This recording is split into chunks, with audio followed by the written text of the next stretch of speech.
Hi, how are you guys doing? My name is Jeremiah. I'm here today to mainly focus on transposing with the capo. Now, what this can be good for is if you're playing along with someone else, you want to get some different sounds out of it, some nice harmonization going on while you're playing guitar with someone else. This can be your best friend. If you're using a capo, you probably understand that there are a lot of misconceptions about the capo, that it's just made so that you can play something that normally would be a little more difficult in a little easier way. Now, yes, you can do that, but I like to use it in order to create some different sounds when I'm playing with someone else. So let me give you an example right now. Say, for instance, that you have somebody who's playing in the key of A in their song. So say they've got the key of A, they're playing this chord right here, that's an A chord. Now, how would you play along with that and maybe create a different sound? Here's what you can do. You can take your capo, place it on fret number 2, right there, and then what you're going to do is you're actually going to play a G chord. So now you hear that, you've got some different tones in there, as opposed to this. You hear that? So, how do I figure out that I'm supposed to go on the number 2 spot if I'm going to be playing that chord? Because that's the purpose of this, right? Not to just show you all the chords up and down the fretboard.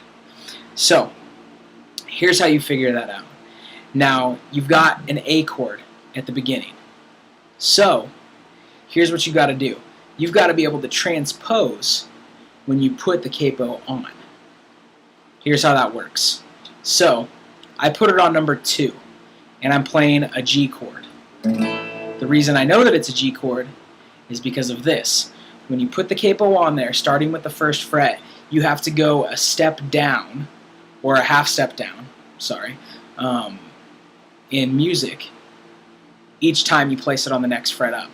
So, if I'm playing an A chord, if I'm going to get some harmonization with that, and I put it on the 2nd fret, I'm going to be going a full step down. So you've got A through G when it comes to your notes, and you're going backwards 2 steps, or 2 half steps, 1 whole step. So you take A, you go down to G sharp, which would be right here.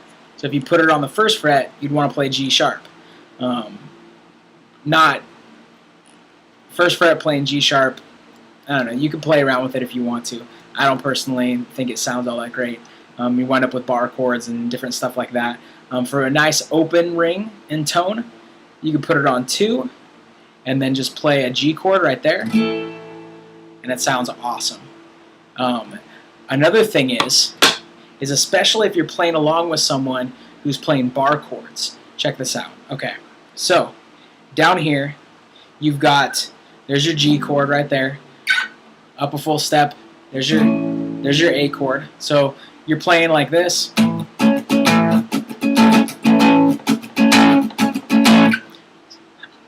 Then you take your capo, put it on 2, you're playing something along this line.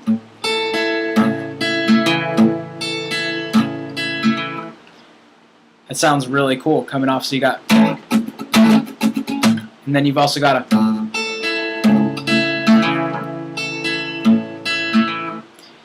just sounds amazing. Again, this is not a shortcut way necessarily. You can use it as that, to be a shortcut way to be able to play some stuff that might be a little more difficult.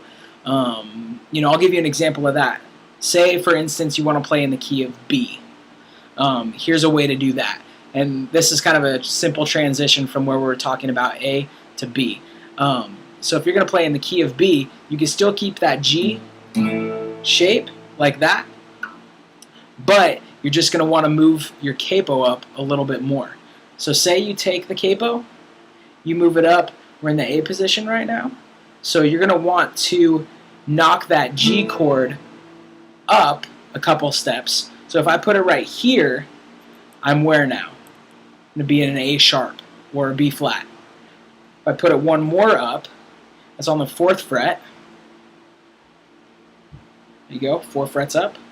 Now I'm in the B position. So if I play a G, that's going to be a B right there.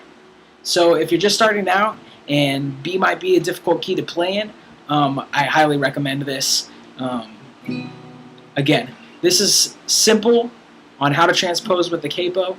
I'll post some more other stuff up on my website at jeremiahberry.com and on my blog. That'll go a little more in depth when it comes to transposition and stuff of that with the capo, as well as just basic music theory knowledge. So I hope you've enjoyed this. If you have, give me some feedback, leave some comments. If you think there was other stuff that I should cover or you'd like to see me cover, leave some comments as well. I always appreciate feedback. All right? Have a great day.